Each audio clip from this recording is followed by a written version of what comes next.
Aries, maging maingat ka sa lansangan lalo na sa pagtawid, at kung gagawa ng desisyon ay maging maingat dahil baka biglaang kang mawala ng pera sa desisyon na gagawin, ang signos na ayon sa pahiwatig ng kalikasan na mula sa liwanag ng buwan.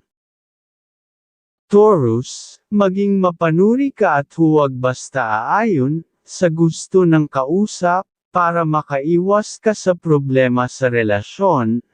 at sa pera, at umiwas ka rin sa alak sa gabi, ang signos na ayon sa pahiwatig ng kalikasan na mula sa sikat ng araw. Gemini, umiwas ka muna sa usapang may kaugnayan sa pera, nang makaiwas ka mautangan at kagalit na tao,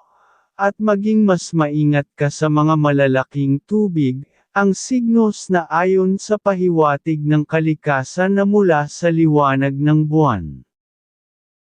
Cancer, maging alerto ka sa mga sasakyan at sa pagtawid-tawid lalo na sa dalawa ang gulong, ay naku iwasan mo rin ang mga nagdadala ng tsismis, dahil magbibigay sa iyo ng problema, ang signos na ayon sa pahiwatig ng kalikasan na mula sa sikat ng araw.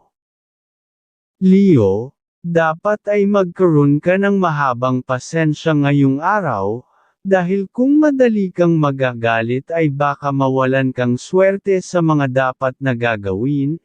at umiwas ka sa mga usapang may tuksuhan ng pagmamahalinbang signos na ayon sa pahiwatig ng kalikasan na mula sa mga bituin. Virgo, huwag ka basta magagalit baka mapahamak ang kalusugan ngayong araw, at umiwas sa alak ngayong araw lalo na sa mga inuman,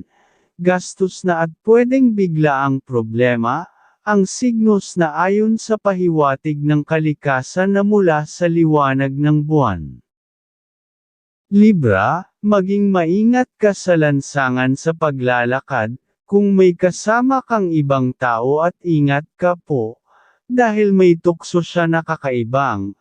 na pwedeng kang maglabas ng pera na baka hindi na makabalik sa iyo ang pera, ang signos na ayon sa pahiwatig ng kalikasan na mula sa liwanag ng buwan. Scorpio, maging maingat ka sa pagkilos ng mabilis dahil isang pagkakamali mo ay mapipilay ka, at umiwas ka alak ngayong araw paghina ng kalusugan, ang signos na pahiwatig ng kalikasan na mula sa sikat ng araw. Sagittarius, ngayong araw dapat ay maging strikto ka sa gagawing desisyon para hindi ka magkaroon ng pagkakamali, at umiwas ka sa mga galang hayop, ang signos na ayon sa pahiwatig ng kalikasan ng mga bituin. Capricorn, maging mahaba ang iyong pasensya, kung may mga usapang kakaiba sa trabaho. Pag nagalit ay ikaw din ang maapektuhan sa trabaho, at umiwas kang maligo ng matagal sa gabi, ang signos na ayon sa pahiwatig ng kalikasan na mula sa mga bituin.